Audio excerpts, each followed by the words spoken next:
Good evening, everybody. I'm Melissa Stallfield, and this is the February 9th, 2023 meeting of the Concord Historical Commission. I see that we do have a quorum, so I'm going to ask you to state your name present. I know it seems a little redundant, but that's what we're. Uh-oh, I lost you. Melissa? Uh-oh. Uh-oh. Melissa, come back. She And disappeared into the ether. I know. She took the easy way out. She doesn't usually do that. That's strange because Anne is gone too, right? Anne, are you It's on? just on mute and silent. Anne, I'm unmute. here. Oh, Melissa's back. Where? She's- Oh, there she is. But Melissa, you're muted. My apologies. I don't know. My dog started to bark and everything fell apart. So excuse me. So again, I'll start all over again. It's February 9th, 2023 meeting of the Concord Historical Commission. And we do need a quorum for the meeting, and I see that we have one. So I'm going to ask you to state your name, present. Alan. Alan Bogosian, present. Nancy Nelson. Nancy Nelson, present. Nancy F. Nancy Frisella Lee, present. Melissa Stallfield, present. So we do have some others who are not here tonight, but this does make a quorum, so we can proceed with our meeting. The first item on the agenda is a continuation from December, actually, December 2022, about 87 Prairie Street. Mr. Cronin, Yes, I see you are here. Would you I'm like here. Yes. present your case?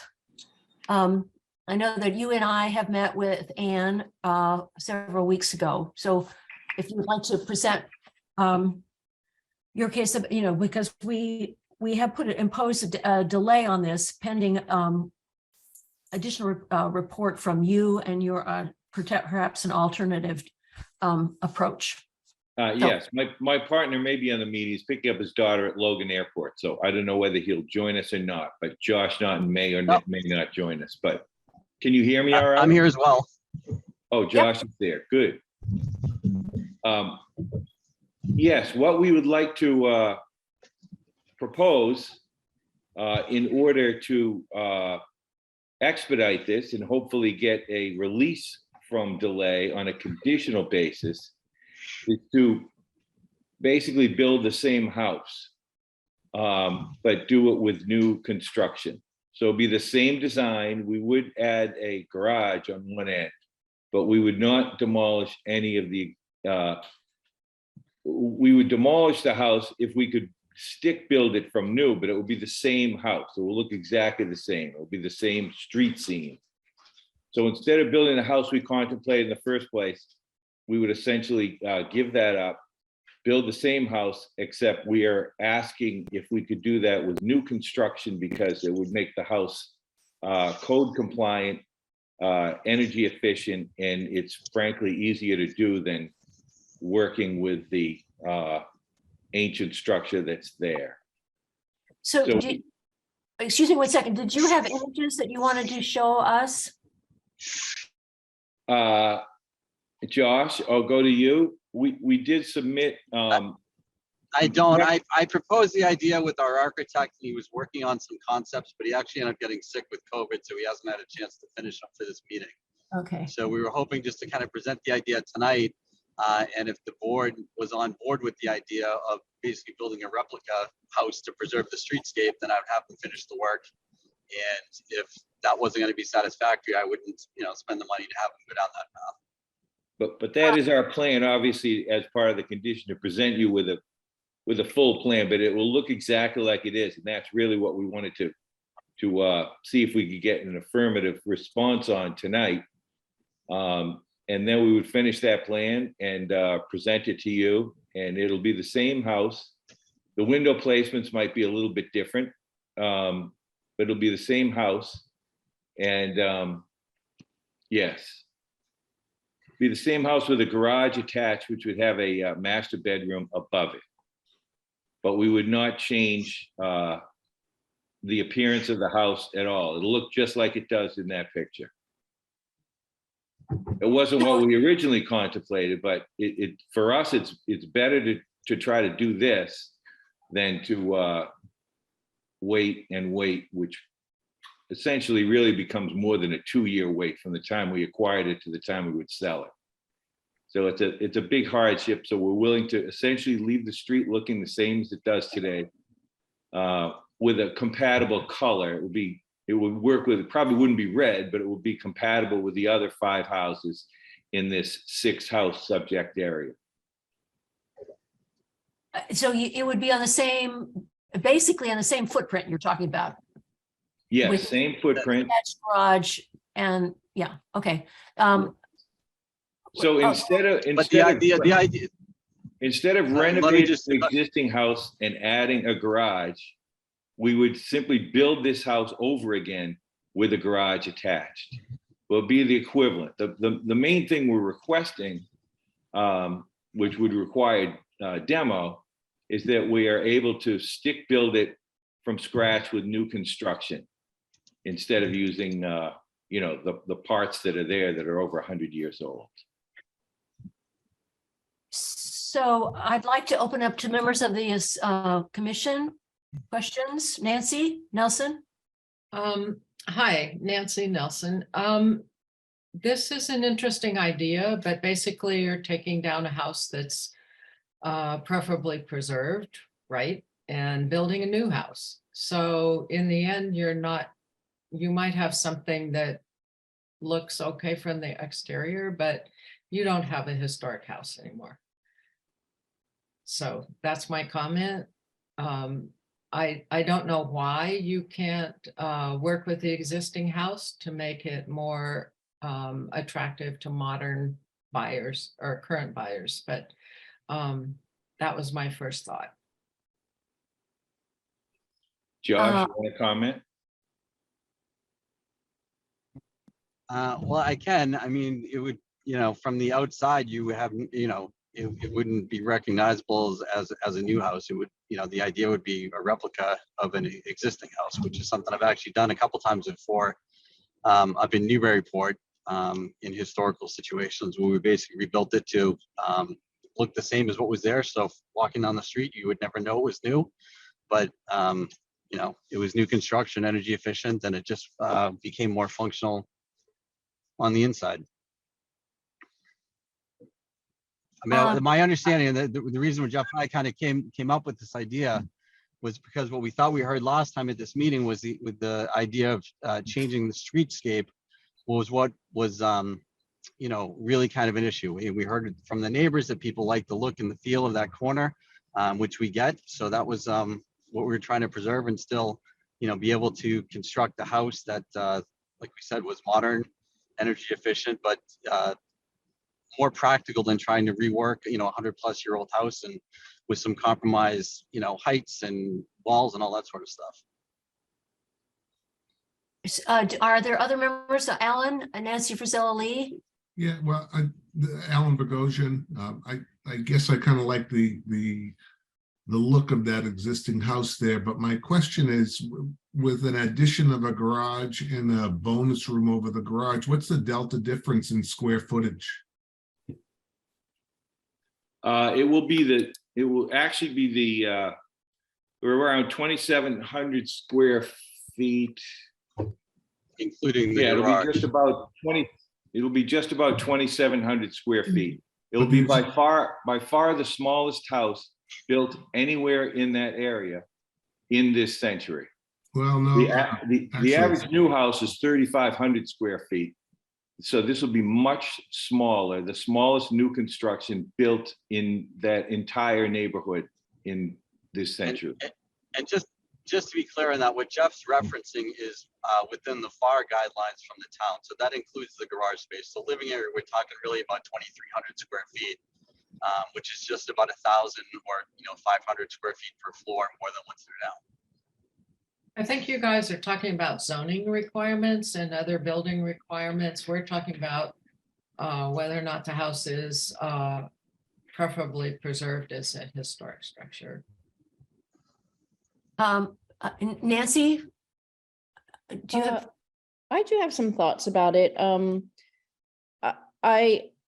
new to the commission, first of all, so I don't know whether there are precedents for this.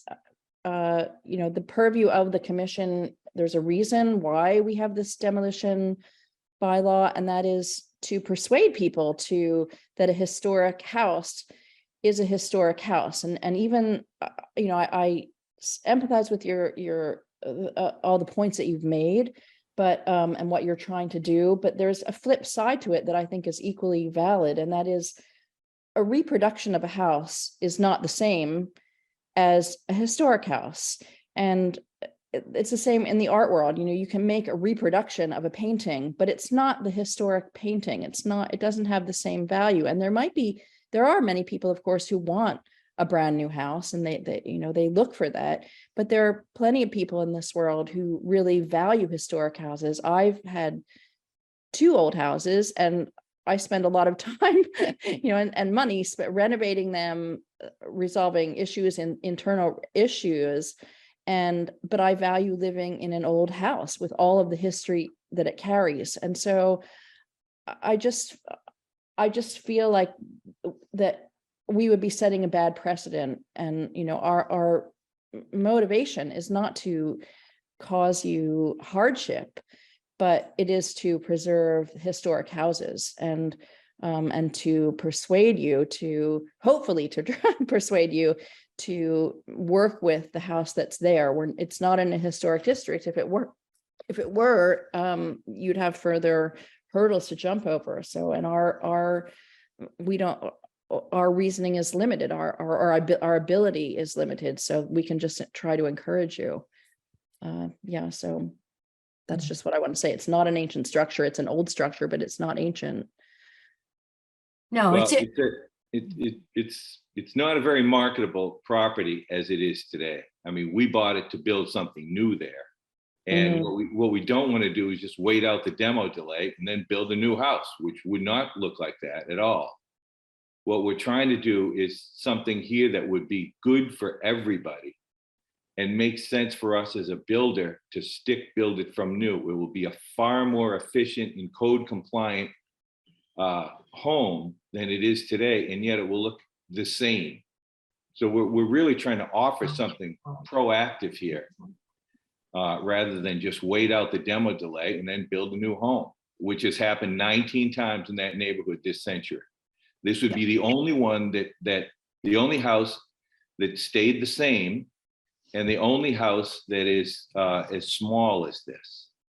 So we don't think we're proposing anything crazy here. We think it's pretty magnanimous from our standpoint, because we do have to try to make money at this thing at the end. I'm not sure we're going to be able to do that now. At this point, we're trying to cut our losses, but it would be a much better home. It will look just like it does, but it'll be a much better home if we are able to build it from scratch. So it's a new house and the old house is gone. And our job is to protect the historic structures of the town. So Well- I don't disagree with what you're trying to do, but it's really not a genuine trade. it isn't. However, Nancy, the alternative is that they will wait it out and build a big house, big house. We don't know that. We only know that the old house will be gone. That was preferably preserved. That's all we know. Well, no, but That's all we know, and that's all we can ask for. Right? We can't negotiate about the new house. And it's going to be a totally new house. So. Well, but that's actually what we're offering. We're saying we'll build it as it is. So this is an opportunity to essentially keep the streetscape exactly as it is. If we have to build it, if we have to wait out the demo delay and build a new house, we can't build that house because it doesn't make sense for the market. We'd have to do something different. The other 19 houses that have been built this century don't look remotely like what they replaced. Yeah, We're I'd offering like to, something I'd that like would to be- hear, I'd like to hear from the neighborhood a little Yeah. bit. So I don't know so all the folks on this, at the commission, are any of you on this, Zoom meeting from the neighborhood? If so, please speak up. Yes, I'm Kevin Smith. I'm 96 Prairie Street. Mhm. And I like the new proposal from Jeff. Because I'm concerned that if we wait a year, Jeff's free to construct what he would like to construct. So that's my opinion, from this meeting. Frankly, I wish there were more neighbors here. I recall there was a property on Hubbard Street, you may remember, Nancy Allen may remember.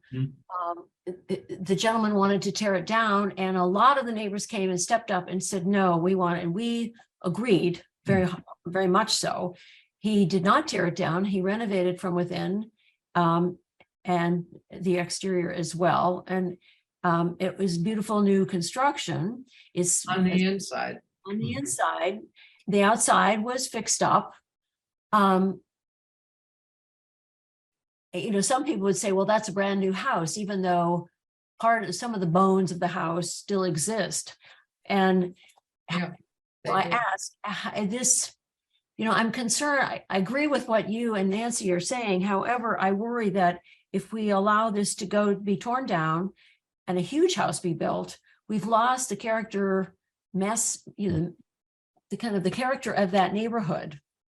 If we do this, it may set a precedent for a future developer, would have to come before us the same thing, because it's in the structures there we've already deemed are important because of the neighborhood and the people who live there and the people who develop the neighborhood.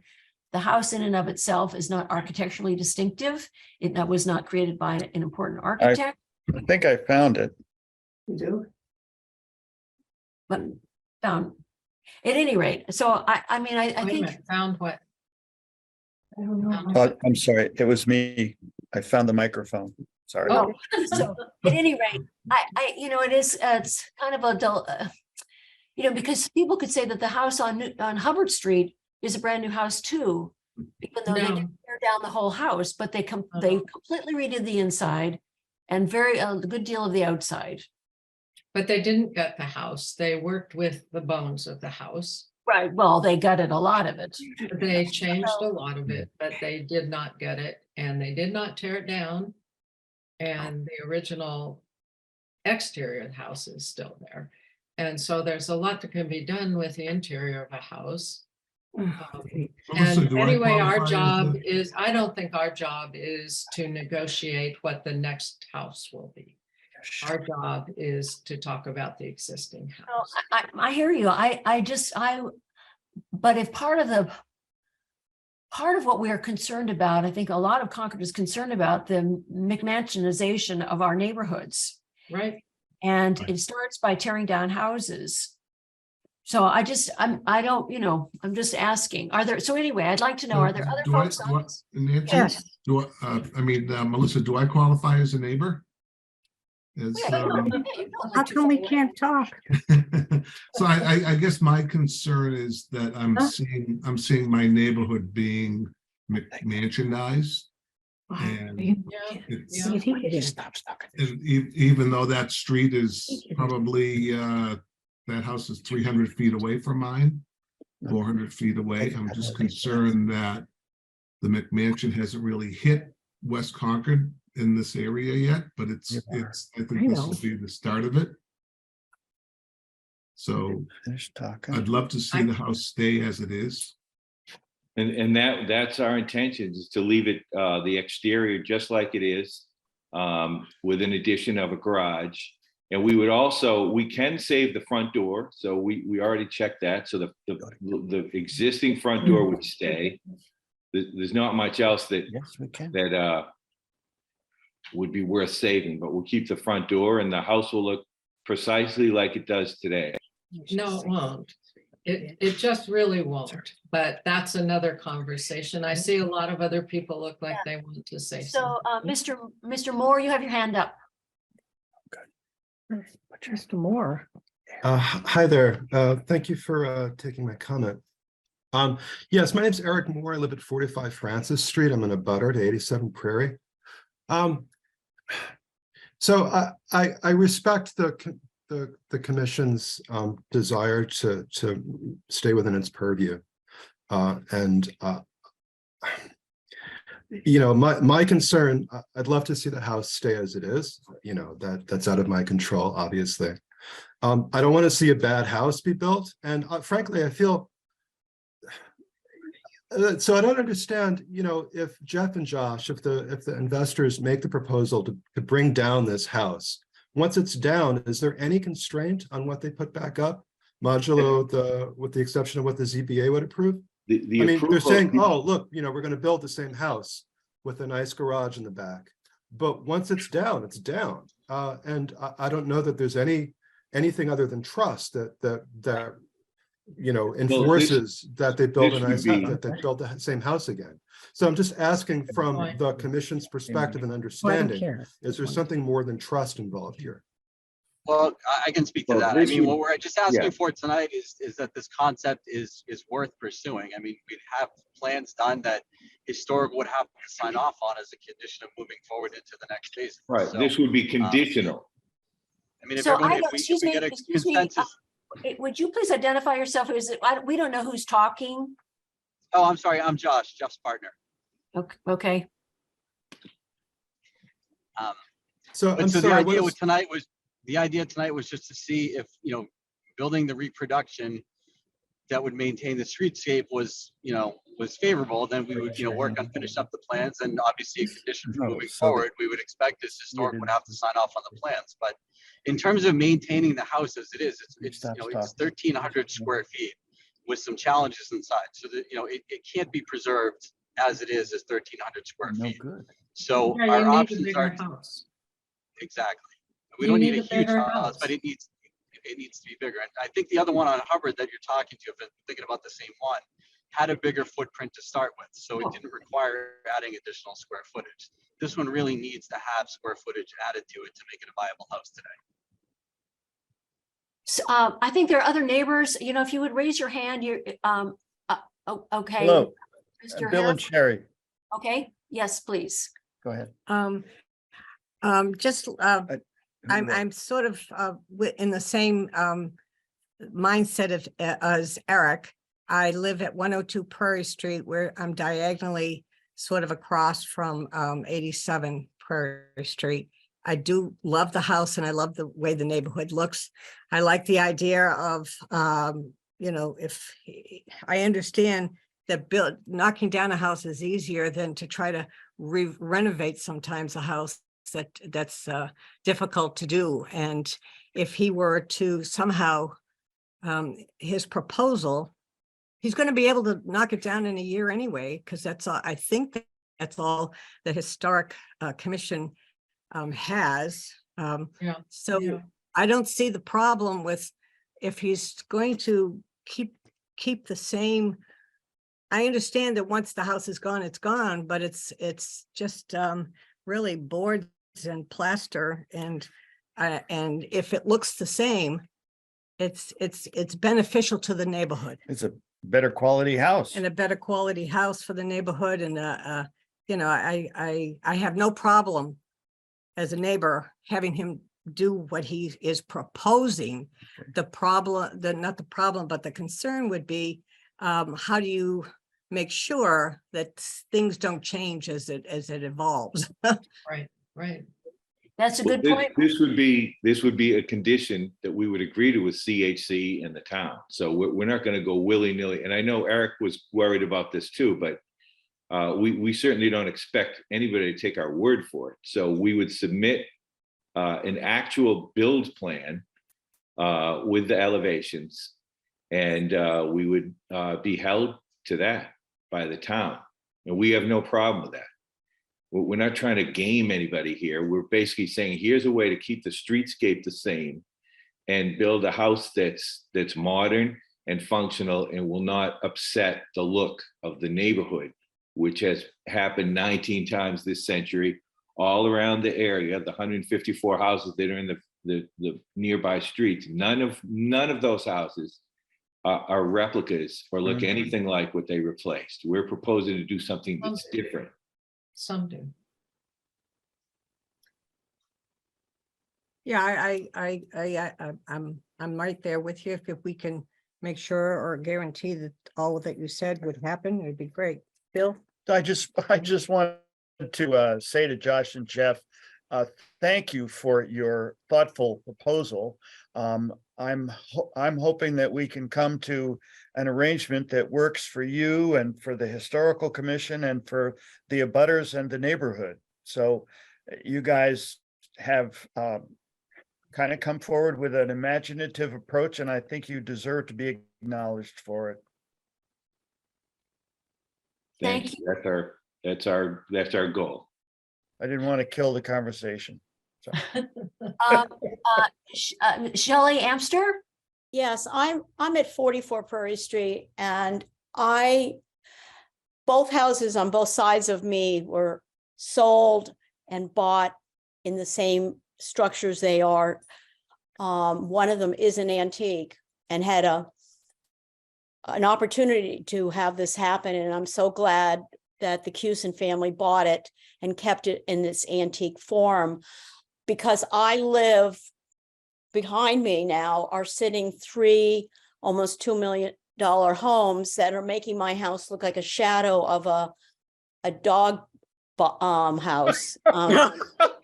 'Cause I have this tiny little house that has been shadowed by these big monster homes that just look like boxes of 3 stories. And so I thank you so much for doing whatever you can to keep it as small as possible, because there are many of us. My friends would like to be able to move into homes like this when they downsize.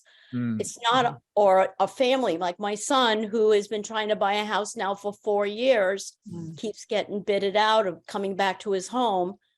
And to be able to buy a home that's considered a starter home or affordable home is possible if you keep a home small and within a price range that is affordable for the next generation. Thank you. Thank you. Are there other folks from the neighborhood who would like to speak to this? I mean, yes, Mr. Moore?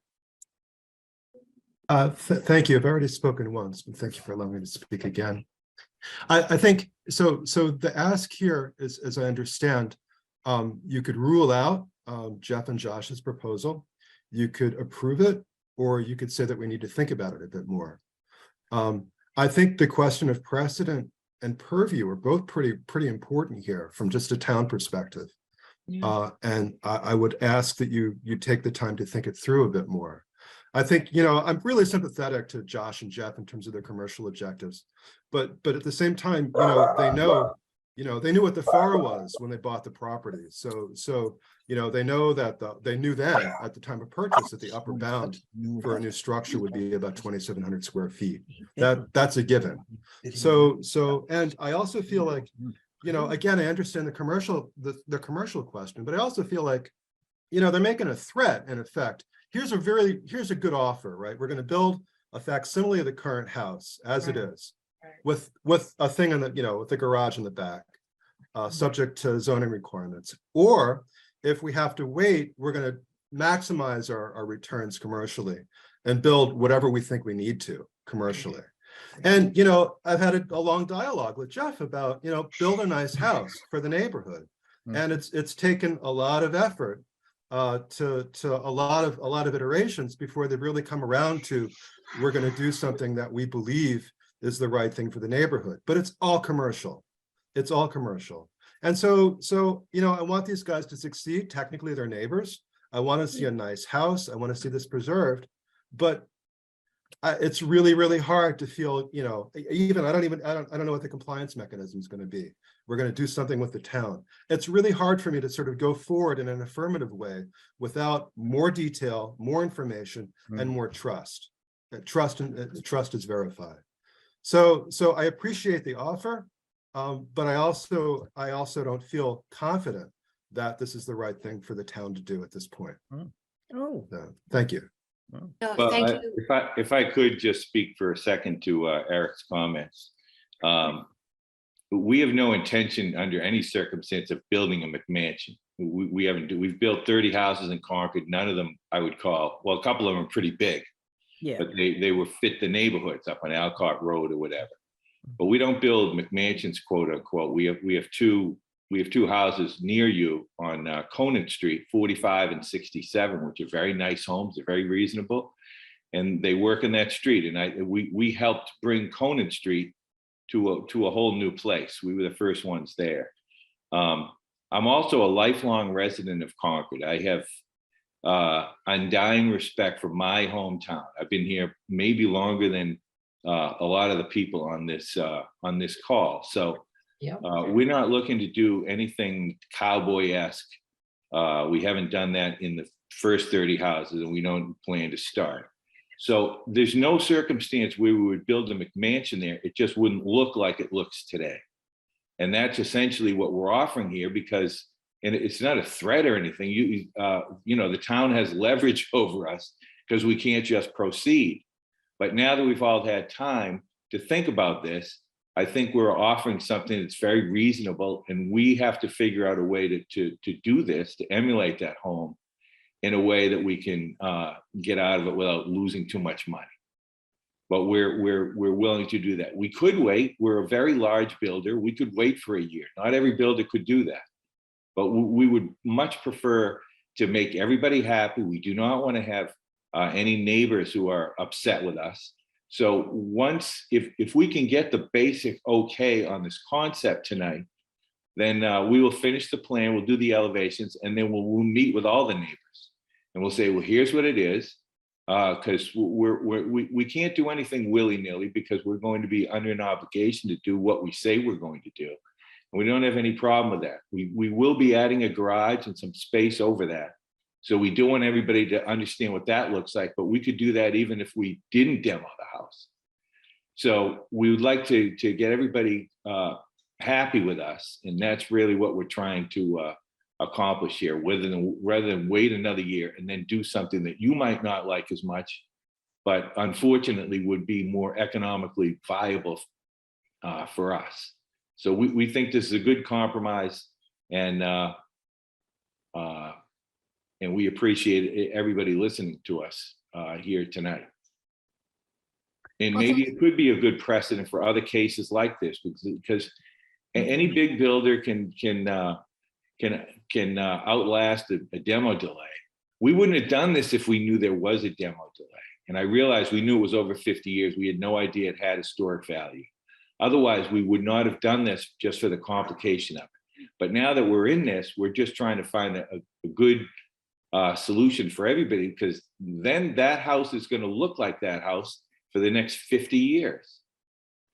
That's what we're trying to offer tonight. And if we've got your general okay, we'd come back and say, here's the specific plan, and get your final approval on that. We're not looking for final approval tonight. We just want to see if we go in this direction, because it's going to cost us $15,000-$20,000 to do the architectural work. So that's why we would like to get at least a positive indication. Well, thank you, Mr. Cronin. I wish more members of the Historical Commission were present tonight.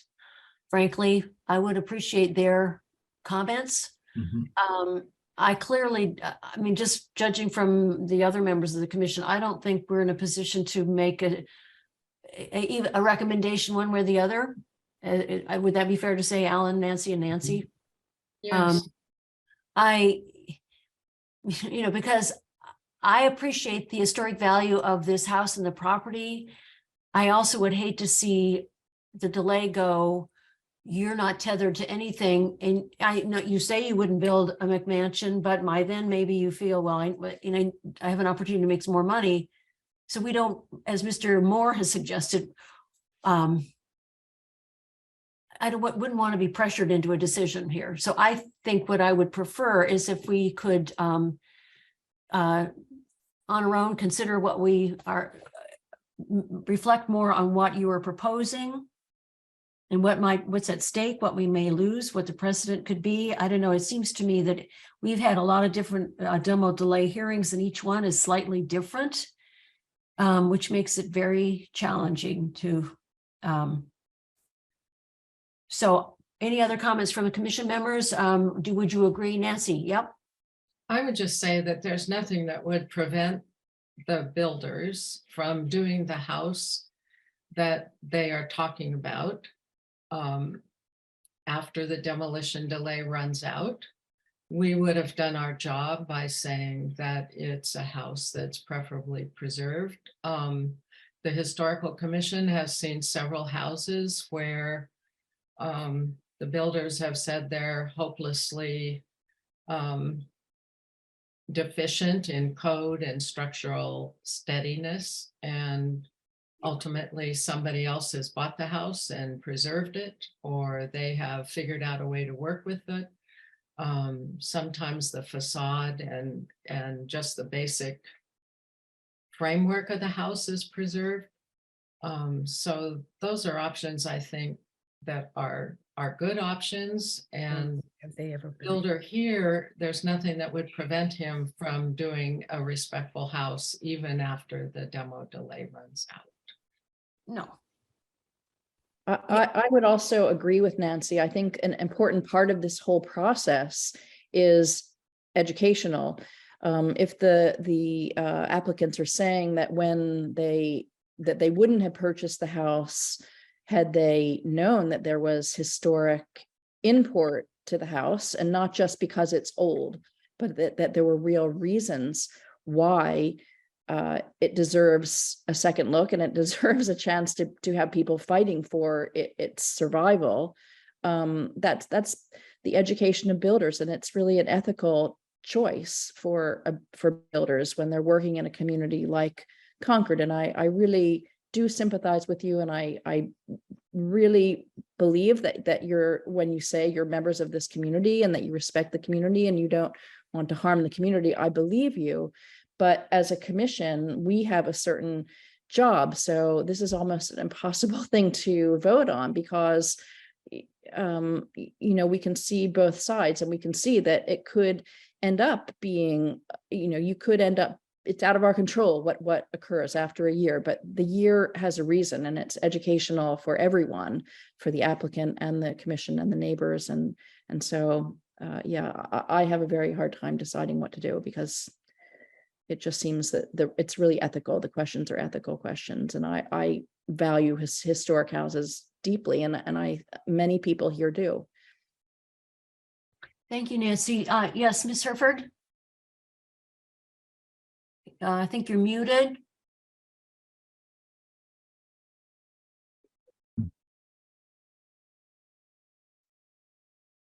You're still muted.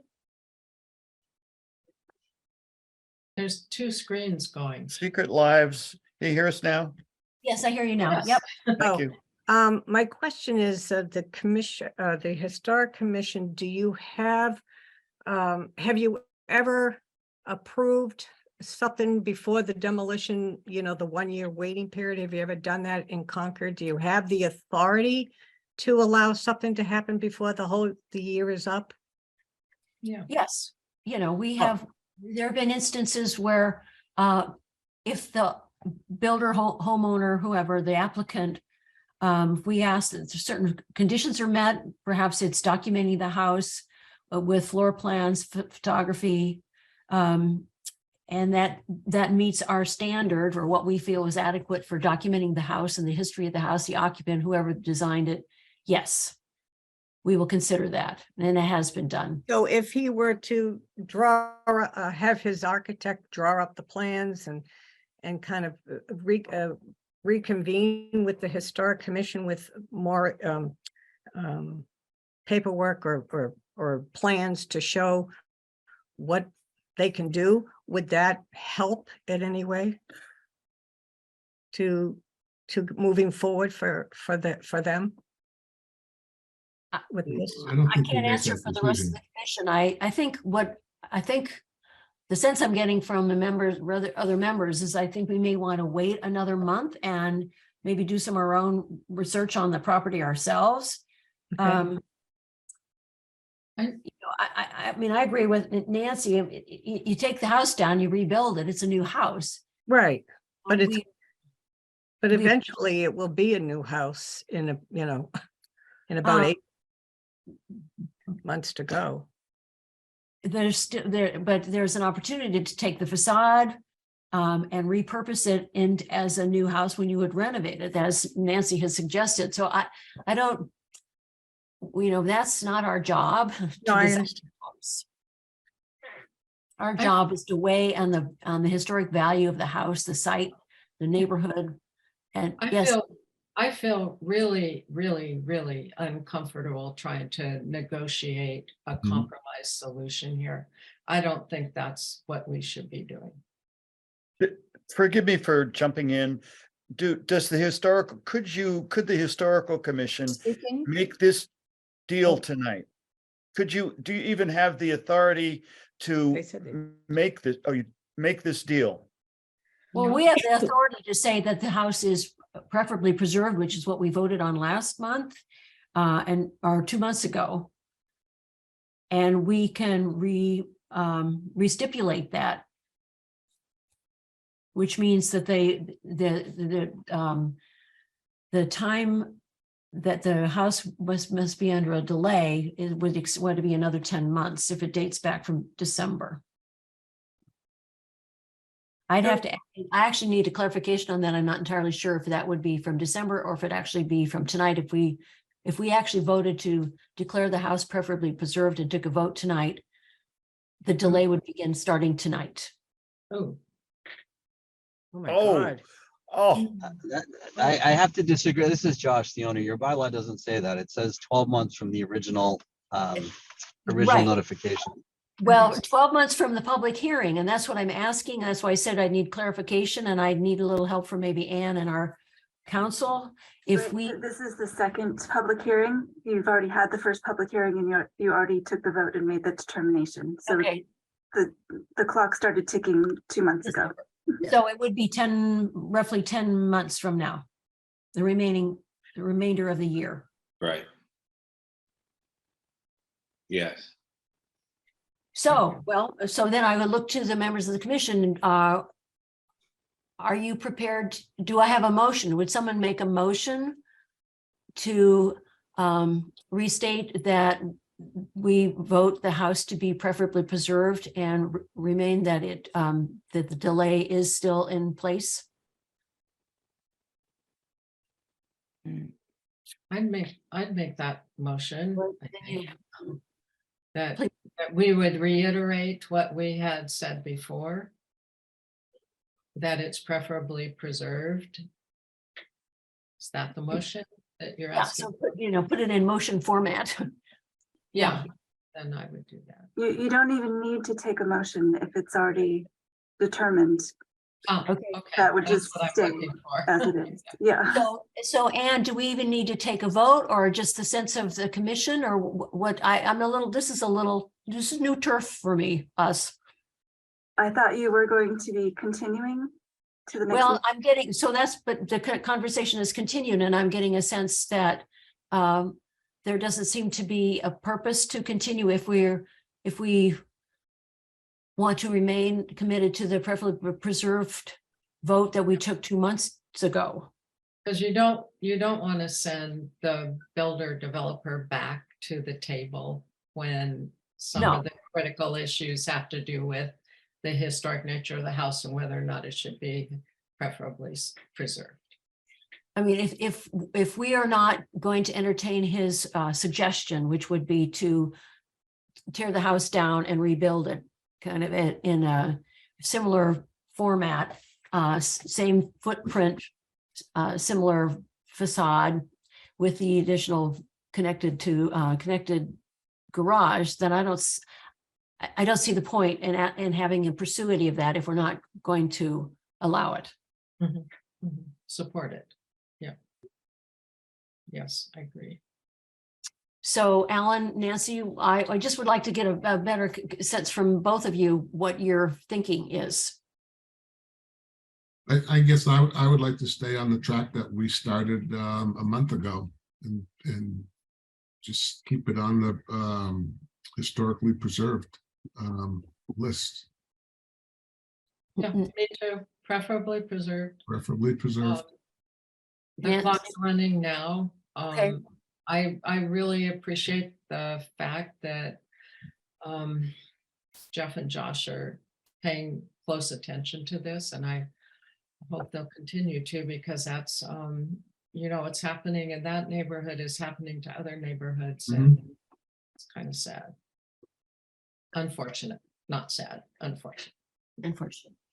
So I too appreciate your sensitivity to the neighbors and the neighborhood and your commitment to the town of Concord. But I think you've heard what the commission feels, that we want to remain with our initial judgment, which is the house is preferably preserved, and as of the meeting in December 11th, I can't remember the exact date.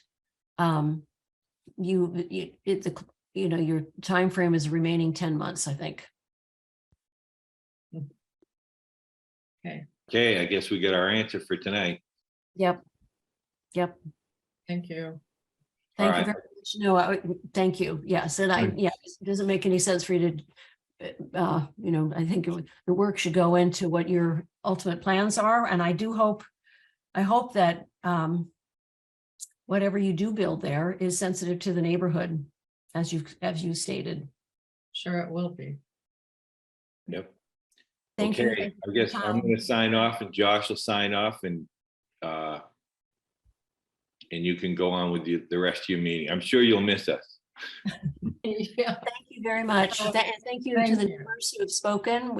It matters a great deal that you participate in these meetings and speak up on behalf of your community. So we very much appreciate you. You really do makes a difference what you have to say.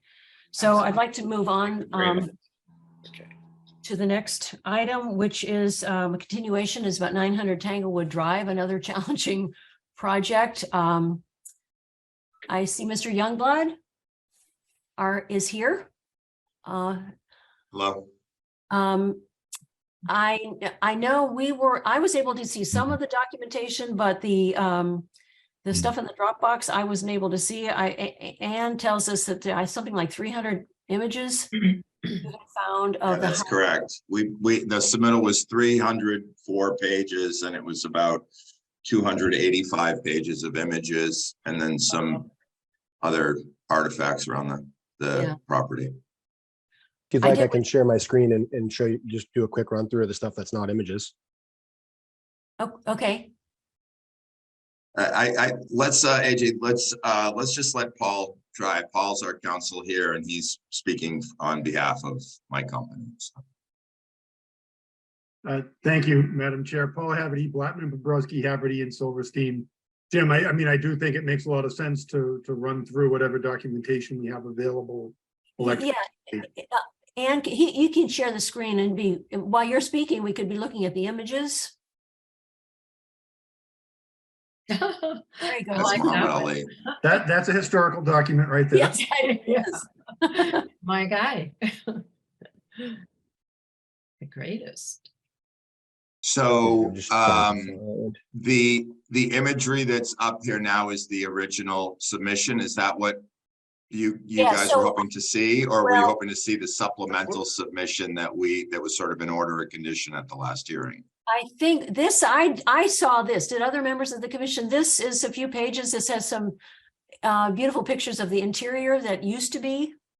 No, I could not open any of it. It seemed like I either needed a key or a password or a different kind of a platform to view it. I could not. Yeah, when you click on unfortunately, when you click on the Dropbox link, you have to download the file because it's so large.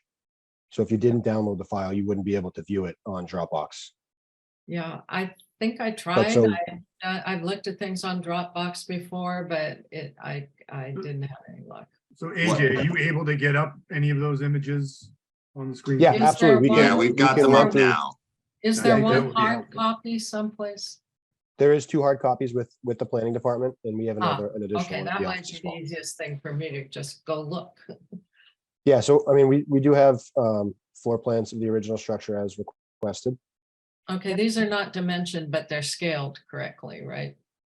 I cannot speak to that. Unfortunately, we took no part in creating these Well, yeah, existing you can condition see plans. there's a scale, there's a key at the bottom. Yes, Yeah, I see it. there is. It's over on the left. Yeah. Yep, Yeah. sorry, thank you. Yeah, Corner I of see screen. it. And then if you keep going, I know you have some photographs, older photographs. Yes. We have the original real estate listing from when the property was last purchased. So can I go back one quick Don't question? go too fast on the pictures, though. Those are what we're wanting to see. Can you go Got it, back? got it. The Greek revival gazebo, does that still exist? It does, yes. Wow, And that's anticipated to remain. Yeah. I love that. Okay, I love that too. that was exciting. And then this beautiful, oh my gosh, the banister, and this is all gone. Was it The It's even? all gone. If you recall from the last hearing, where we had landed was that none of this exists. Oh, Right, and the commission's request was that we provide documentation so that you had evidence in your file of what was there previously. Exactly. exactly. So that, yeah, the document that you provided planning department ultimately will find its way to the library special collections. Correct. This is just a note from some neighbors that have a long familial history in the neighborhood. Yep. Oh, yeah. Delicious cookies. This is a Concord Patriot article that just acknowledges the 2 conservation restrictions that the previous owners of the property have given to the town. And the then we land just had trust, maybe. Yes. Well, and then It's we to just the had land trust. Yeah, that's Yeah. correct. Yeah, exactly. And there's just some unknown written history. Seems like there's some cattle inventory on these notes. And then this brings us into the photos. Why don't you just slowly scroll through this? Sorry, I'm not sure if you guys can see the, And these are previous photographs, right? yes. Yeah. Correct. Yeah, Yeah. yeah, we have Yeah. nothing left to Yeah. photograph. Yeah. Are the photograph, do we know the date of the photographs? I believe these are 2016, if not earlier.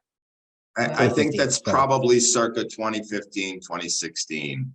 Was this Yeah, it the says- time when they started gutting the interior?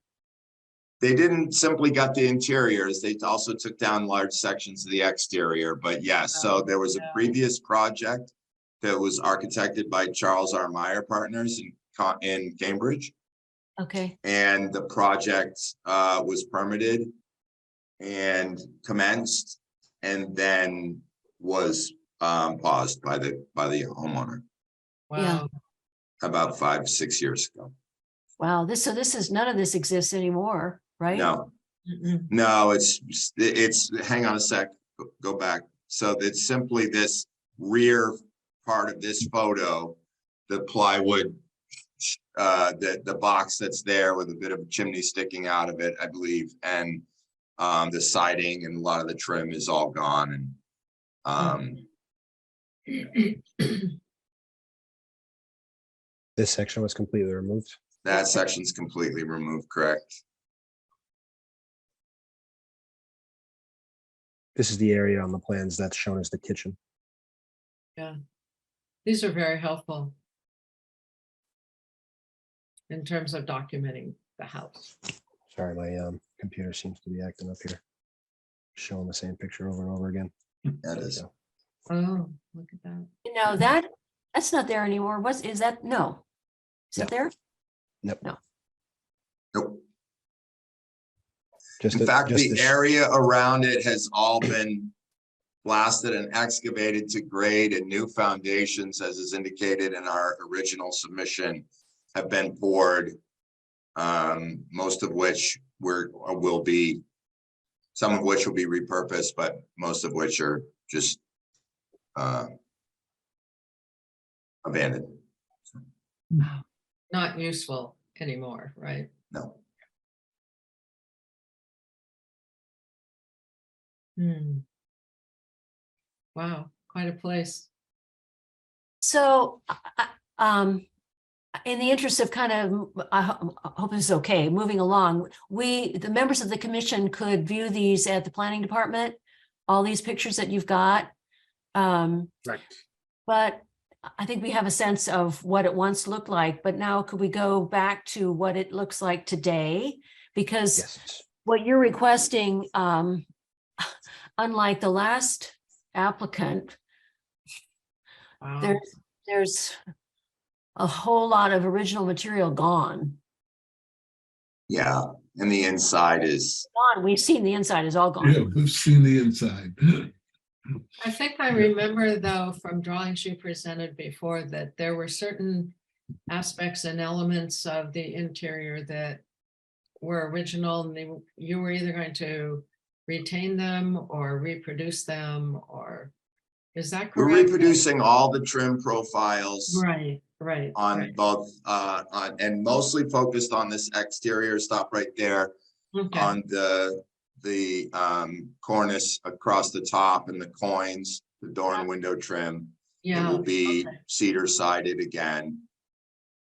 Are those cedar clapboards, or are they painted old clapboards that are much narrower than you see today? No, it just looks that because the scale of the house is pretty large, but they're like 4.5 inch exposure Okay. clapboards. I got it. Okay. Wow, it's good to see all that. So, what we had said to you last time is if you had adequate documentation that satisfied members of the commission, that we would go forward with allowing the demolition. So I'd like to hear from members of the commission. Do you feel that that has been achieved? I'm fine with it. I'm good. I've seen enough. Nancy? I feel like we are definitely on the right track. I'm definitely going to go in and look at the full document. I don't know what other people think. It really seems to. Did you do a lot of research for this, or was it available to you before? I'm interested because some of the land easements were given previously, so you must have done some digging. Yeah, we did some Yeah, pretty extensive we did. research. We did some title search, and Paul's firm also did some title search as well, around some of the planning stuff and the conservation restrictions and things. Yeah, like the that. Chevelles gave that one, at least one of those, right? Yeah. We were able to gather whatever remnants, as you heard last time when we spoke. This is the current homeowner's home. He grew up there. So Yeah. he had a little trove of photos and some memorabilia from the house. And also that we had sort of documented a stash of some of the architectural features that had been removed by the previous builder under the previously permitted project, and was stored in a series of storage containers on the site. I think I'll definitely go look, but I'm very happy to see this documentation. I wish you guys had been on the project of the 1075 Lowell Road, because we had virtually nothing from that beautiful building. That's an aside. So Nancy Frisella Lee, do you have your comments? I don't think I have anything to add. Did the commission, this is my first night as a member of the commission, so did you guys ever make a site visit or no? Somebody did. They did. Melissa? Anne did. And yeah. Well, so I think I would like a motion, because the request here is to finish what was started in 2015 or so, which was to complete the demolition and then rebuild the building. We've seen that's none of our business, but we do know what they plan to do. Do I have a motion? I make a motion to let the applicant proceed with the demolition and continue on with the renovation. Do I have a second? I'll second it. Okay, all in favor, Alan, Aye. Nancy Nelson, I, Nancy Frizella Lee, Aye. and And myself I'm- is, yes. Anne, I'm sorry, Right. Anne? Right, I think the vote has to be whether or not it's preferably preserved. Okay. Right, technically. I mean, I understand what you're saying, but you need to say, Well, why, well, we're allowing for demolition to be allowed, we're allowing them, permitting them Right. to. so So, the but- motion would need to be either that it is preferably preserved or it's not preferably No preserved. longer preferably oh, preserved. okay, so, sorry, Alan, would you restate your motion? I make a motion that 900 Tanglewood Drive is no longer preserved and allow them to continue with the demolition and renovation. It's no longer preferably preserved. A second? Nancy. I'll Two second Nancy's. it. Okay, so all in favor of Alan's motion, Alan, Alan, aye. Nancy Nelson, I, Nancy Frizella Lee. Aye. I am. my only last comment is, please get your terms straight about preservation, restoration, reconstruction, Rehabilitation. something. That's all. I promise. Secretary standard. That's my only, that's my Scout's only. honor. Yeah, yeah, Nancy really is a stickler to that. It's true. It is true. Sorry. So I really do appreciate the work that you did. That house may be better documented than many houses that we've dealt with over the years. So we're very appreciative of that. And I think all of us can go into the planning board, our planning division, and see the work that you've done. So thank you. Thank you very much. Thank you. Thank you all for your time. Thank you. Have a good night. Thank you very much. Thank Have a good you. evening. Now we will move on. Just to let you know, Marcia Rasmussen will not be with us tonight. She has a little more work to do before she wants to present the plans about the Wheeler Harrington House. So we're going to move on to the Wright Tavern preservation restriction discussion. John Boynton's here and Tom Wilson. So I think everyone who's here knows this has been a long, multiple conversations had about the preservation restriction, and the sticking point has been the issue of public access. The draft that we had been working off of, the Historical Commission, I think was from October 2022. And recently the folks from Wright Tavern submitted kind of a counter proposal, which frankly I find really it doesn't work. I mean, our concern is about public access to this historic property. And part of the terms of the grant for the CPC, which is not our role, but part of that was that you would assign a preservation restriction that would be administered through the Historical Commission on behalf of the town of Concord. And a lot of what you have proposed has a lot to do with money and rent and money that supports operations of First Parish Church and Wright Tavern itself. However, that's really not our concern. Our concern is that the public have access to what we have been told, primarily is the first floor, which would be Tom, over time, you've said like a center for democracy or some kind of exhibits that refer to the history of Wright Tavern, the role of it during leading up to the Revolutionary War. So perhaps you could explain how you came to the most recent iteration of this public access section 5. Sure. Thank you, Melissa. And I appreciate once again your all's patience. We want to get this right. And this is an important document for us. I'm sure it's really important for you all as well. And so I've asked John to step in because he's really the trustees who represents the trustees, represents the church. I'm the landlord. Let me just explain a couple of quick things just before we kind of turn really over to John. when we were beginning in this process with the CPC funding, the real concern of the preservation restriction was to protect the historic fabric of the building.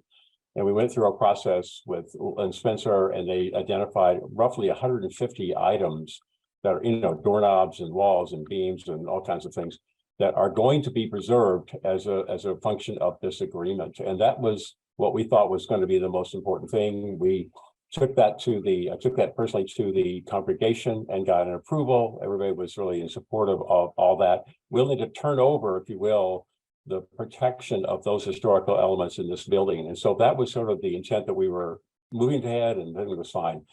Then as the commission got more involved in this, it was the concern that they want to have public access, which is obviously that's what we're trying to do with this whole building, is to move it to where it becomes a very important part of telling the stories of Concord. So our plan is in developing, and you know, we are actually at a meeting today with our exhibit designers and a historic committee that we have of really esteemed historians working with the board in developing what the experience is going to be, and how the story is going to be told. Certain configuration we want to be making to the front entrance. And we are talking to the historic commission, all that. So there's a lot of things that are happening right now to really make this a really showpiece within the town. And obviously we want to be open, but you know, the preservation agreement is forever. And so there's a couple of interesting problems here. And I'll let John talk about the history, but where we are right now is that we don't have this agreement. And so there's some issues with that. We don't have the approval from the historic commission on the entrance that we need to make. And we have not secured, obviously, sufficient funding yet. So those are all hurdles we are very optimistic to be able to address, but they're not done yet. They're not done yet. And so our concern, and the concern of the trustees, was what if something doesn't work? And also, what if we're not able to achieve to the vision that we've talked about?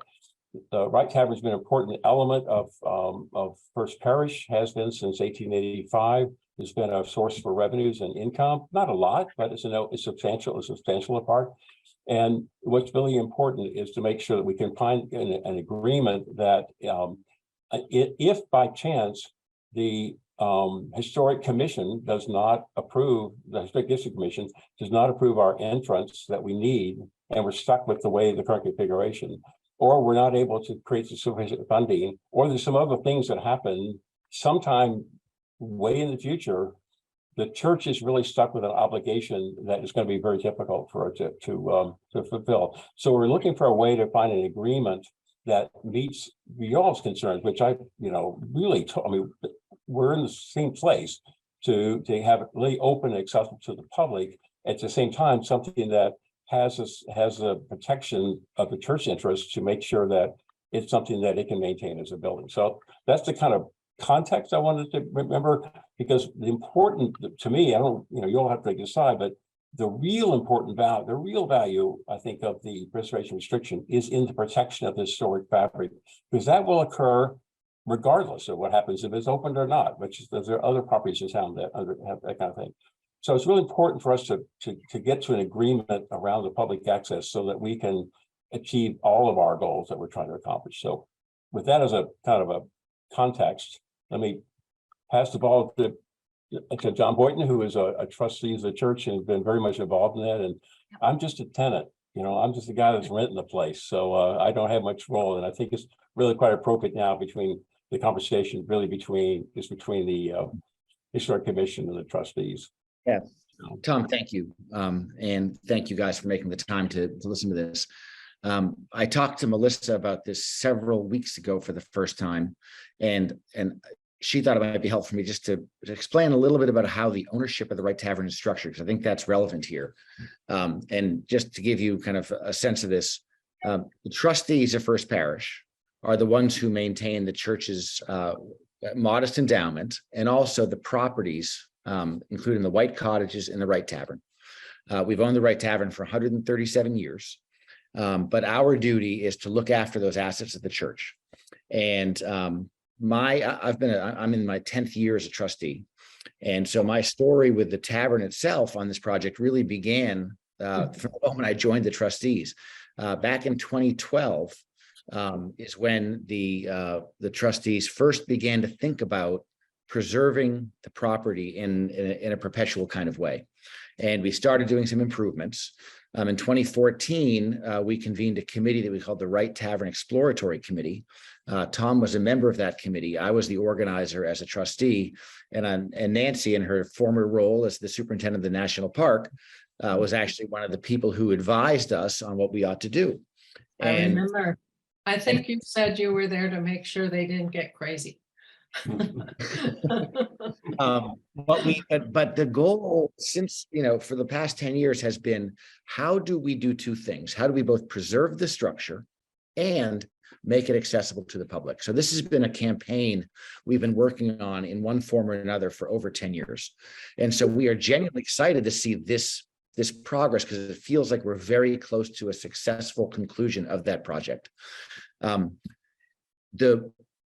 The way that this works, but the wrinkle here is that, and again, for clarification, we're talking about an historic restriction, a preservation restriction that would be perpetual, okay? And the core of that is about preserving the structure so that this 1747 building will have all these amazing elements preserved forever, right? And that's what the CPA funding is going to contribute to. There's going to be a lot of other funding that comes into it too, but that funding is going to allow us to do that preservation. The piece we're trying to wrestle with on the trustees is this issue around public access, okay? Our dream is that the Wright Tavern Legacy Trust, which Tom heads and was created specifically for this project, will become our tenant, will coordinate the preservation, and will then operate the building in a way that is open to the public far more than 64 days a year. It should be 300 days a year or something. Right? The idea is this should be a place that every tourist who comes to Concord gets to come and see and experience Concord's history. The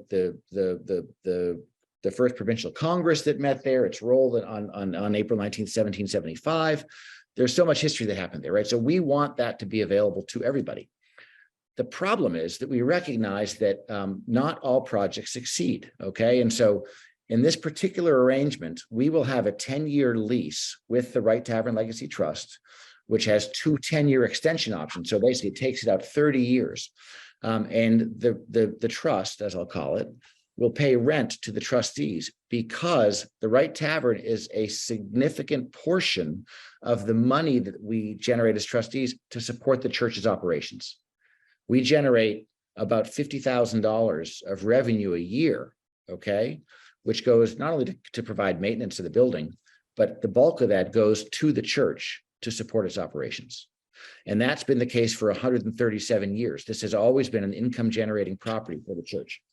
The concern is in like the 2% possibility that the trust, for some reason, ceases to operate and is not in a position to continue with its mission. That could happen for, I don't know what would happen. Maybe they fail at their fundraising, or maybe people lose interest. Some of you may remember the Greeley Foundation. When Dana Greeley passed away, the Greeley Foundation for World Peace was created. This was an amazing vision.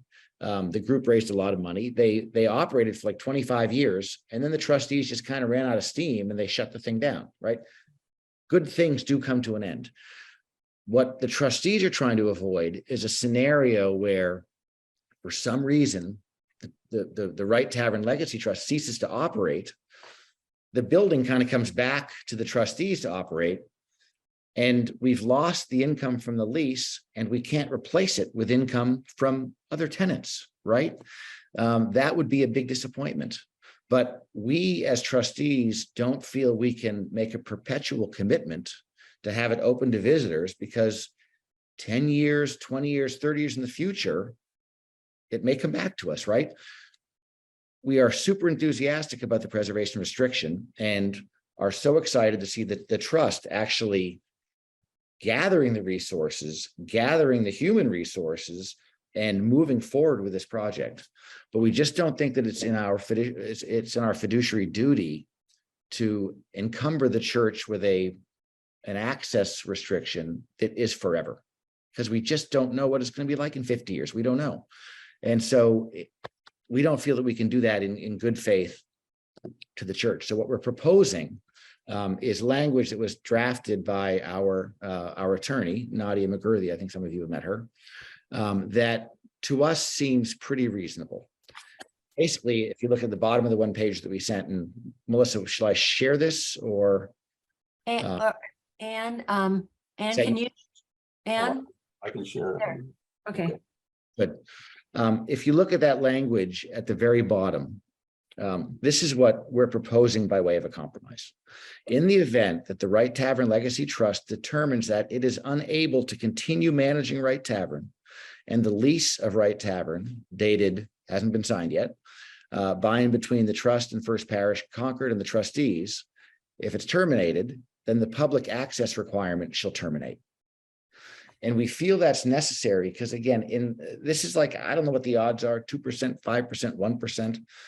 There is a possibility, however small, that the trust could fail to continue to operate. And if we have this public access obligation, we won't be able to rent the building, right? That's the problem. And so that's why we're asking for this compromise by adding this clause to the historic preservation restriction that we think allows the project to go forward, positions it for success, but provides a contingency in the event that over the long term, things don't work out as we all hope they do. Well, thank you. Frankly, I'll go back to our original language, which always said the building is to be open X number of days a year unless otherwise mutually agreed upon by the grantor and grantee. We put that language in to allow negotiation.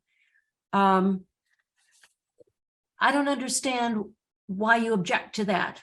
That's my threshold comment.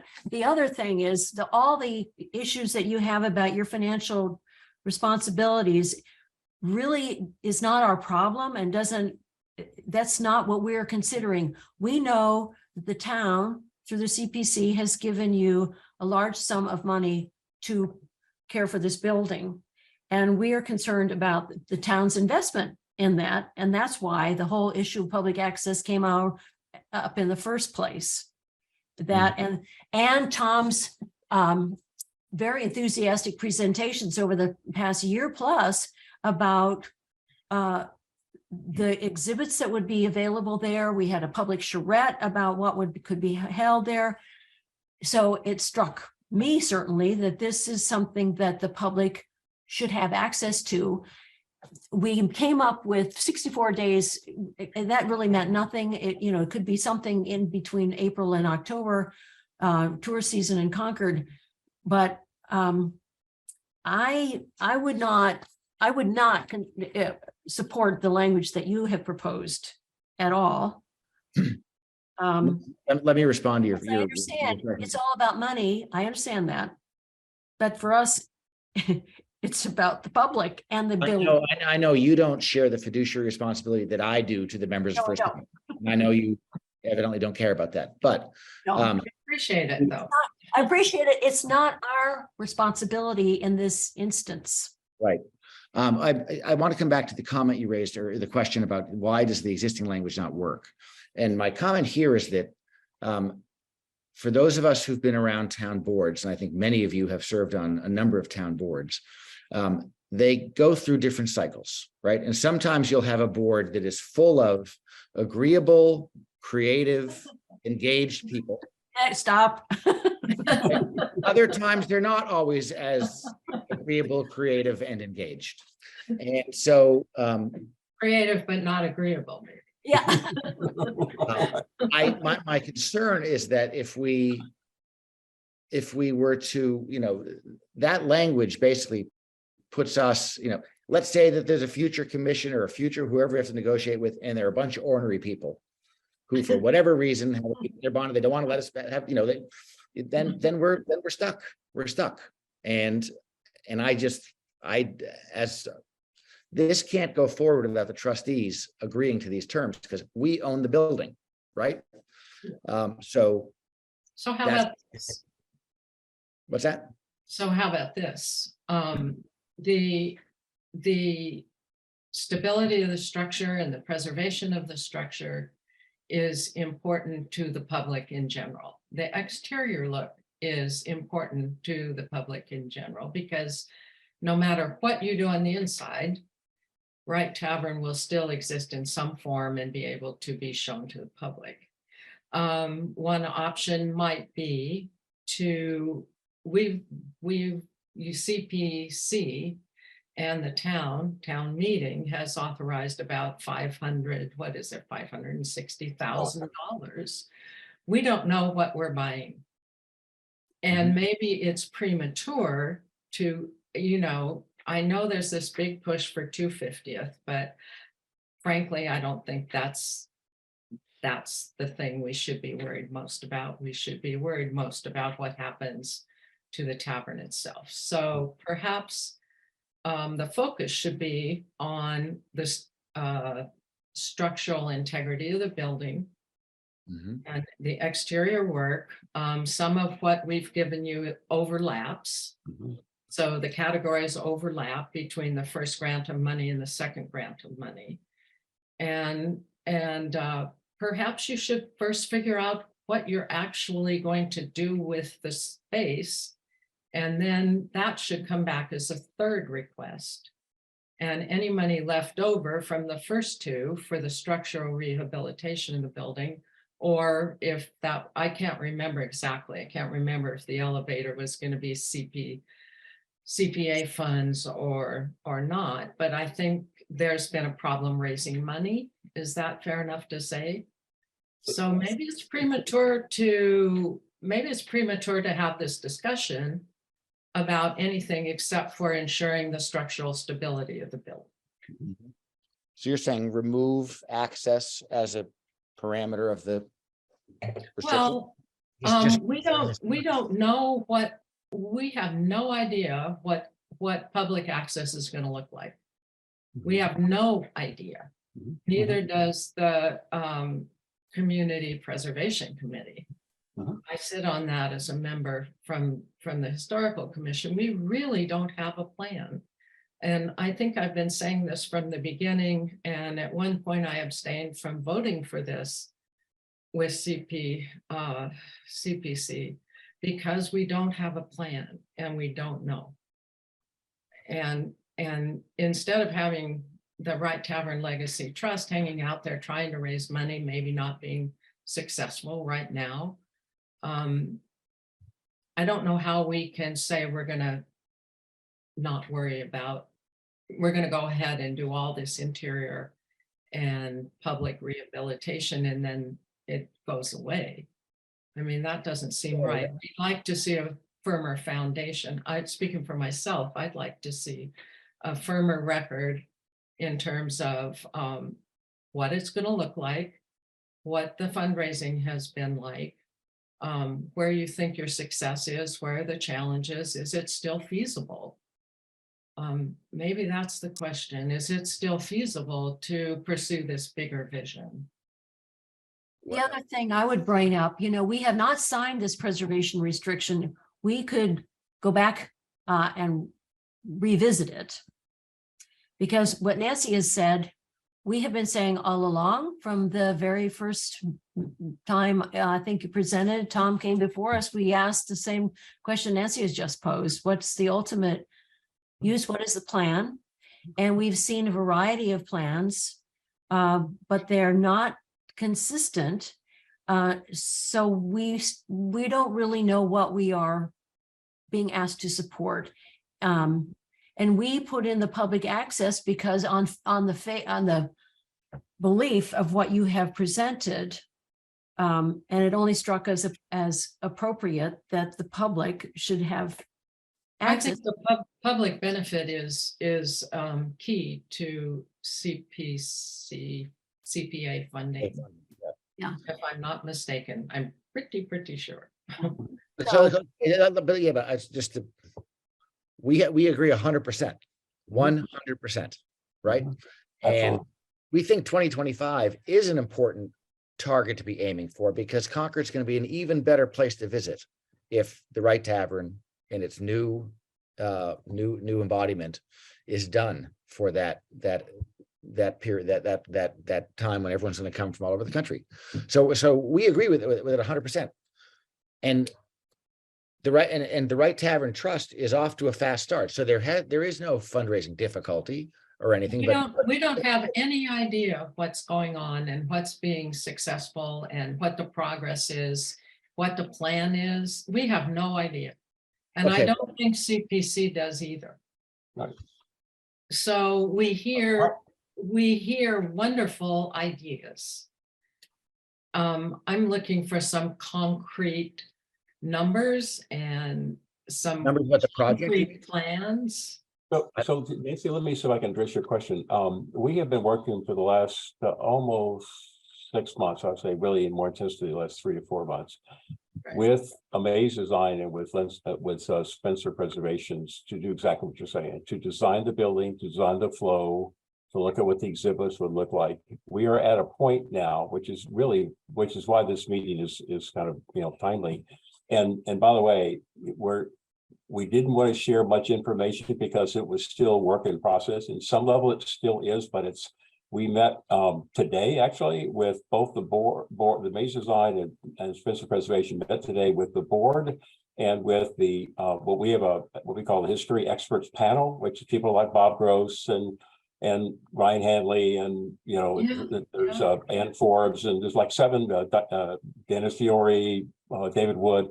They are advisors to us around the history. They heard today this is probably the third or so design. So we're at a point now where we're pretty clear. What I need to hear feedback from the group, both the board and the advisors, on the schematic design. So we're very close to getting agreement on that schematic design that we can then take to want to actually sit down and talk to you all as well as CPC as we're going to be approaching the Historic Commission about the work we want to do at the front end. So we've had a lot of work to do to get to this point, and we're close to that point. I'm pretty disappointed the Historical Commission has had no involvement or knowledge of that. The preservation restriction was something we should have been collaborating on from the beginning. But now you're telling me all this. I mean, good. I'm glad, but we have no idea what you're talking about still. That's right. And once again, we haven't broken ground yet, if you will. And so it's still a work in process, but it's important from a process point of view that the experts that are engaged with us to get the design, to get that done before we go more to the public, because once we have meetings here, it gets out into the public, and we want to really have a pretty good idea about what we want the content and the design and the flow to look like before it goes to public, because the town has lots of opinions and things, and we need to be able to make progress in terms of what design. So yeah, I hear you, and part of this is actually why this is quite at an important point in moving it forward. So that's kind of where we are to address your questions. It's I can speak honestly. And it's the same thing to do with the fundraising. We've done a lot of work in that space. We're ready to do some things. So things are happening over the next several months.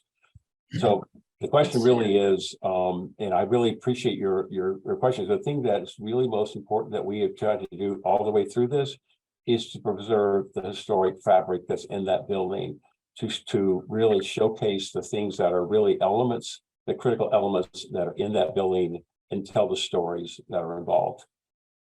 So I would just ask that, I understand, John, that you have fiduciary responsibilities. I'm a member of CPC, and we certainly have a fiduciary responsibility for ensuring that the expenditure of public funds is what it's supposed to be.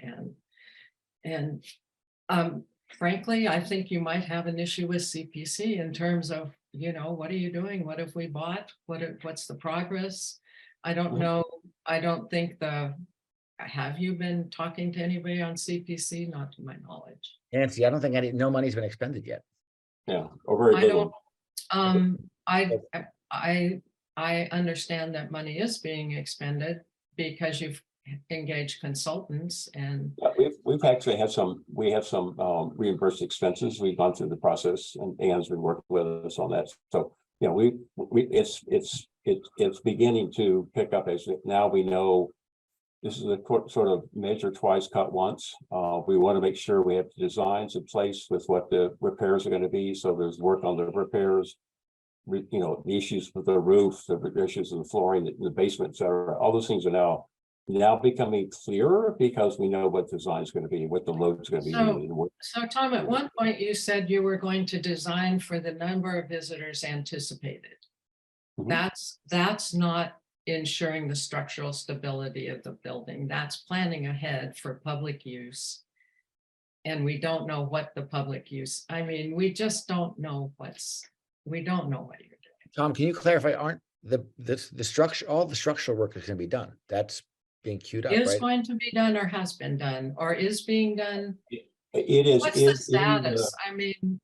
I mean, I know this question will come up at the next CPC meeting because I'm going to sit in the meeting. Yeah, sure. But- But wait, once again, if you want us to meet with it, just let me know. I mean, I'd love to meet with you guys. So No, well, I'm going to leave that to the chair, but yeah, I'm just. well, you know, mention to them that, you know, to answer your I'm question. bewildered because I love this building and Yeah. I want it to So be I- what you want it to be, more or less, but I don't see how we're going to get there. Now, let me come back for a second. Just I want to kind of reiterate where we are. The historic preservation work is all going to happen. Okay, hasn't started yet, but it's Is going it to happen. contracted? What's that? It's Is there a contracted. contract? Yeah, There are there contracts for the work? We have to Are review. there plans for the work? Are there drawings? Yes. Bid there are. documents, anything? The drawings are in development by Spencer Preservation Group. They're finalizing drawings. They're identifying contractors to do the work. They know that we need to present it to the CPC prior to letting contracts. So there is a sequence that we have to go through. We know what the procedures are. Spencer is providing that. We have to do it in the right order to do it in the sequences so it's consistent with the design and what the load's going to be for the building. Okay. So that's all going to happen. Secondly, we're giving the public, we're agreeing to the 64 days. We're agreeing to that. We are agreeing to the 64 days of public access. Okay. Except if at some point in the future, 65 years from now, if the Wright Tavern Legacy Trust goes out of business for some reason, the church, and I know you're unsympathetic, but we have about 400 members who are very sympathetic to this. I am sympathetic. The church needs income to support its operations, okay? Well- So we are merely asking that in the event that things go off the rails, and I'd even say, you know what? We'll guarantee it for 10 years, but then after 10 years. You know, that's the renegotiation clause that's already in the draft agreement. It's unless I mean, I mutually don't know. agreed upon. That's what I don't understand. I You know, mean, your leadership may change, the committee leadership may will change. definitely change. Ça se change. What's the French phrase? Everything changes. C'est la même chose. Ooh, But honestly, we can keep talking, but I'm sorry, I'm not going to say anything. No, I feel we need our town council, and I know he's sort of seen us a little bit. I want to understand more what legally the preservation restriction needs to say with this in this regard, and I don't know the answer to that. Also, when we're being used public funds through the CPC, I don't know the answer to that either, and I feel I wouldn't vote. I wouldn't take a vote on this tonight. I think we need to ask town council. We thought we invited you out by saying unless mutually agreed upon. I still feel like that's fair. But you don't. So I think we need to seek counsel. Well, then why don't we, then maybe we could have a call with town council and our council. I will defer to Anne to take the next move on that. Well, And And it'd be better to be in person since we're able to do that now. Absolutely, yes. That's So my I- opinion. That's just my opinion. It's very hard to do this over Zoom. well, yeah, it is. I know. But I don't know the answer. I don't think Nancy does. I don't think any of us really know the answer about this.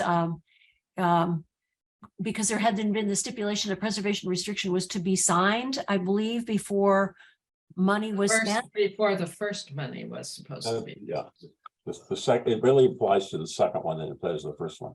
First one implies that we submit a PR, which we've done. The second one is that it is an approved one. So, and that's why we're going to run up again. I mean, I think this is a good pathway forward. So I don't want to, call the question tonight because I think I agree with you in that. The second one is we're just thinking about making sure that all this works from a timing point of view and a cost point of view. Let's do this. I guess I'd propose, Tom, that we should follow up with Ann offline. See what we can do to connect with town council to make sure that the commission understands what the legal ramifications are of what we're talking about. Do they, what's the town council's opinion on the whole thing? And then I guess we come back next month. Yes, is that, I would like a sense from Alan and Nancy, is that agreeable to you? Because, we can't answer this question. In the interim, I'd like to see where you are. Yeah. I mean, that would help give us confidence that something's happening. It's been a long time since the money's been out. Yeah, Obviously, I know some money's been spent, but I know John said not much money's been spent. I think that might be right. So I'd like to know more about where we are. I think CPC will also. Perhaps I get, actually, we're wonderful to get Lynn Spencer and her sidekick, Doug Manley, who really are working that issue. Because most of the work that the CPC funding is really their authority. It's not so much the design, but really around the structural stuff. That's what they're working on. So I'll reach out to them and see what we can do to either get the CPC either a report or a meeting or something to brief you all on what's going on, where we are with it. Okay. Thank you. So, Anne, I just want, Anne, are you there? Yes, I'm here. You're here. Okay, so do you understand? Is that okay? So that John is going to reach out to you so we can connect the town council with the Right Tavern. I know it's Right Tavern's our First Parish Council. Yeah. Fair. Right Tavern. Yeah. Is Right. The issue, I think, is that, the commission that you all need to agree. It's not the two councils worked together and came up with something that they thought everyone could agree to, but it hasn't worked out that way. So I've wondered if changing the threshold of public access would, if you lowered the threshold, could you stick with the in perpetuity and not have this other clause? What I'm hearing is I think that I think we need to get council involved because I think we need council to interpret what we're suggesting. Yeah, I think a preservation restriction in my mind is in perpetuity. And we are saying that. Well, except that unless you can't maintain it. Yes. Yeah. Five is the only part that would be. If there's a change of ownership, the in perpetuity goes to them, moves to the next party. Exactly. That's what happens. Yeah. Right. Okay. You know what? I think we should follow up, and let me reach out to you, and then we can figure out, connect council, and then be in a position at the next meeting. Maybe we ask, our respective councils to come, and we do a little kind of work in advance so that there's a better alignment around what we're trying to do. Better language. Yeah. I don't know if it's appropriate or not, but it seems to me that CPC should be involved somehow, perhaps the chair. Well, I think ultimately CPC is responsible for generating the conditions. Is that right? I don't quite understand where the there are conditions and for just assuring that what is proposed and permitted for funding is getting done. Yeah, which is what's happening. So yeah, it is. We're at that stage. Because I think everybody expects that there'll be another request. And right now, I don't. Right, and that's really the purview of the CPC, the whole financial aspect of it. Yes, of course. Yeah, Right. absolutely. Okay, so we have a plan for at least the historical commission right now that John and company will connect with Ann. And then we hope to see you back next month and perhaps we can come to some agreement. That would be Because wonderful. This has been a I long would haul. go, but, I mean, I would really like to get agreement. So Guys, we're trying to put something in place that's going to last in perpetuity. So exactly. That's Forever right. and ever and ever. Forever and ever, right? thank you, everybody. Preservation restrictions and all kinds of easements can be reversed. By the way, right? Anne would probably know more about that than I do, but I know they can be broken. Thank you for your time. Okay, thank you. Thank you. Thank you. We do care. We do. Okay, thank you, Tom. So the other business, Nancy is updated on Battle Road. I hope you all had a chance to read the letters that it was submitted on behalf of the Historical Commission to Mass Department of Transportation, Federal Highways, and to the State Historic Preservation Officer. And also in your packet was the letter that the superintendent wrote. Both very long letters. Thank you very much to Nancy Nelson, because the bulk of that was her very hard work. I got to add a little tiddly-pums, but we haven't heard back anything from them, and the 30 days is pretty close to now. I think the 30-day period for the State Historic Preservation Officer to either agree or disagree with FHA's and Mass DOT's assertion that the project would have no adverse effect.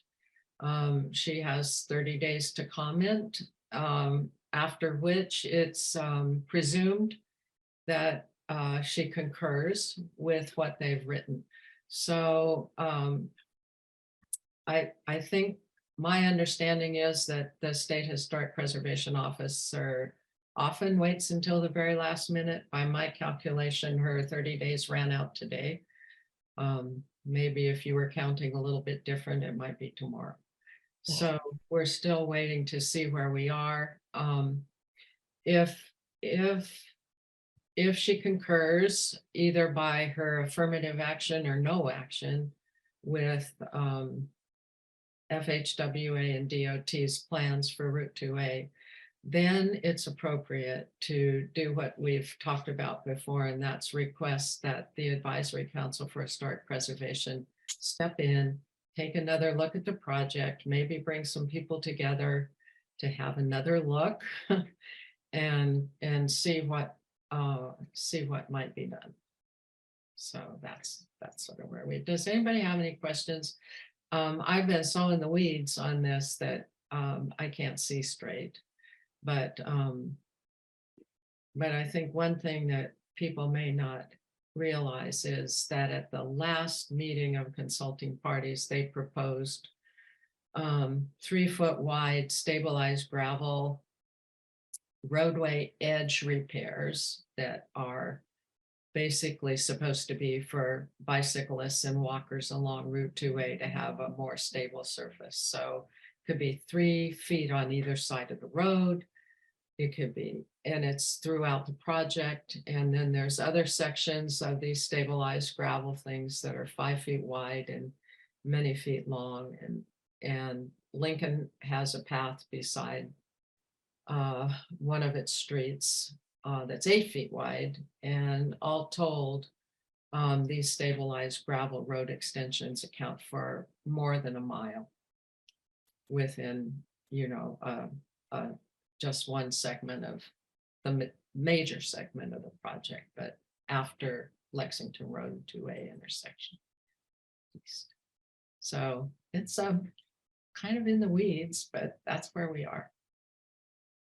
So that's one update. The other thing that I think, Anne, you sent some stuff out, right? I don't know, I've been getting stuff from a lot of people, but the effort, Massport has a new plan to a major project that would build 27 new hangars, involve something like $400 400,000, 500, 400,000 roughly square feet. 100,000 plus, yeah, Yeah. much bigger airplanes can be accommodated with the taxiway improvements.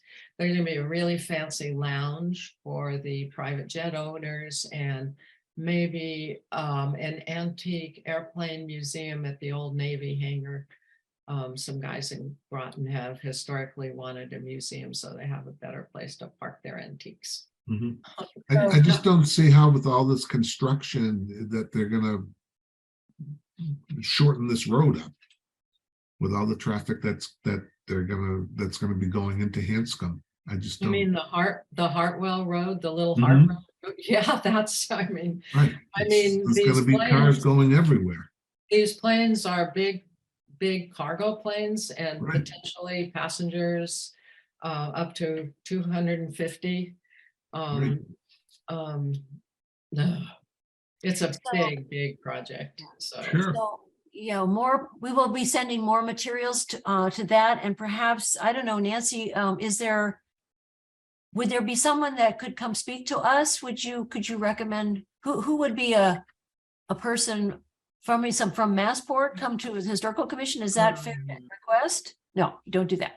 Who I would? think that might not be very productive. I think Save Our Heritage is sending out a lot of information.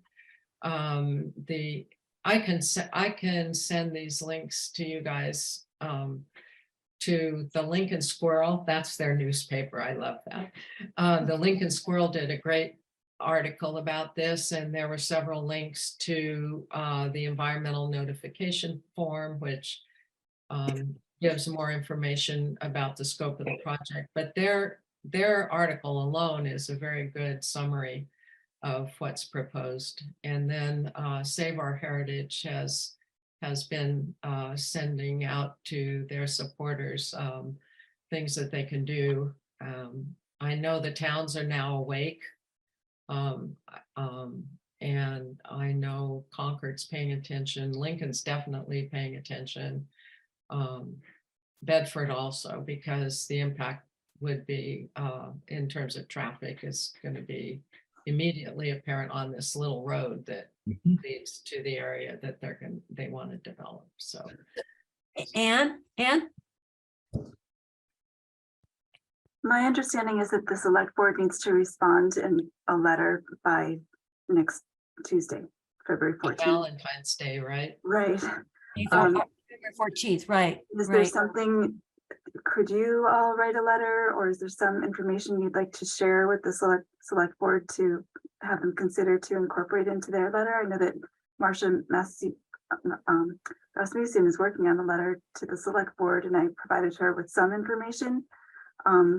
But you all know the history of this far better than I do, certainly. I So think it's noise, letters from the past. it's traffic, it's air pollution. Save Our Heritage has quite a list of topics that might ring somebody's bell. So, Anne, have you seen that? Maybe I didn't quite get that sent to you today. But I saw a very short letter from someone in Lincoln who just talked about their plan from 1978, but Lincoln. But it didn't talk Planning about history at all. Yeah, no, but it did talk about their master plan, which is very old, 1978. But it says that they're not going to acquire property. And it turns out that the governor would have to approve this land swap. It's, I don't know. I'm not deep in the weeds on this yet. I've been. So I have a question for you, Anne, because Nancy does get a lot of this. I've gotten some of it. Is it inappropriate for us? This is just disseminating information to members of the commission. Is that wrong? Can we just do that? Yeah. Or Yeah. okay. Right. I mean, ideally. I mean, to you too, we would always copy you, but what we're trying to do is get people informed on this. And like, for It's example, just information, not deliberation. We're not. Yeah, not at all. At this point, there'll be other opportunities to participate. I think now MEPA, the Massachusetts Environmental Protection Agency, has to respond to any questions that they get. So If anybody has any questions, they should give them to Ann, and Ann can give them to whoever's preparing the select board response, because I think Terry Ackerman attended the meeting that was recently held. So I mean, I think Ann, it's is just she clear, taking the lead? you know, the historical commission is alarmed at the prospect for degradation of the area. That's, I mean, that's just clear. I don't know how There you go. That covers it. we need to be, but that's what, in a kind of a nutshell. So I mean, should I just write an email to Terry or something, or Matt, because he's chair? Oh, Matt, yeah. Sure. Okay, I will do that. I mean, it's just a general, alarm. We feel a great alarm. But to Alan's point, that little road back there in Bedford is not going to handle FedEx cargo planes or 250 passenger planes, or all these heavier class 4 or 5 planes that are now going to be better accommodated this way. So I mean, I think you could mention all that traffic is going to have to go back around to Hanscom Drive. Would you think, Alan? Yeah. It's going to put pressure back on Route 2A, Battle The Road. Battle right? Road. It's going to crush the Battle Road. Yeah. I mean, It's going to be a constant traffic jam there. Constant. Yeah. like it was 20 years ago. Right. You ain't seen nothing yet. So anyway, I will write something like that too. And we will try to share information, because this kind of came up pretty quickly, even though clearly Massport's been working on it for a long time. Yeah. Thanks to Bob Don, that's actually on the planning board in Lincoln, who brought this to the attention of the Byway Committee last time we met, which might have been August. So he's been worried about this for a while. And fortunately, the Hanscom Area Town Selectmen's Committee seems to be pretty much defunct right now. And that would be the committee that would normally have taken on something like this. So I think people are floating around. The towns are not together yet, but they're thinking about it. And it's going to be a big deal. So I think there'll be other chances to weigh in. Okay, I have a favor to ask somebody on February 27th, which is a Monday night at the select board. We'll be hearing warrant articles that will be for the town meeting, and our warrant article, which was really kind of a housekeeping article, which I have right here. It's about changing to 60 days instead of 45 days from a public hearing. Anyway, that you've gotten this before. Would anybody be available to participate at that select board meeting? Because I will not be here. I might be in California. I hope, but if Okay. not, Well, I'll be in Florida. Yeah. Um, They don't make such good wine. no, they got Ron DeSantis and Rick Scott. Ugh. Yeah. Yes, I know. Well, I may reach out to one of you that if you could be there. I'm not sure how important it is. I hate to have, unless Elizabeth is already going to be. Elizabeth Hughes did this once before. I just couldn't do it. So I will work that out with you, Anne. Other than that, I think I'm free that day. I've just checked my calendar. I think I could. Okay. I will send you, you probably have a copy somewhere in there, but I will send you the copy. It's already been presented a couple of times. This is just part of the process that a warrant article has to go through to finally get to town meeting. I don't see, it's not controversial. Okay. It follows kind of a change in what historic, I think the historic, it has partly to do with the timing of the Concord Bridge, and when public hearings have to be, how much time is allotted, and the publication date for the Concord Bridge kind of necessitates this change. Okay, I'm happy to do that. Okay, so I think with that, I think we can end the meeting. We've already lost Nancy. We have no more business. So the next meeting is March 9th, I believe. Yep. Yep. So with that, I say, I was told I don't have to take a roll. I can just end the meeting. So thank you all. This was a tough meeting, you. frankly, I think. You know, hard decisions because it's Yeah. not clear. Yeah. So thank you all. Good Okay, night. Thank you. Good night. Good night, Ann. Night, Ann.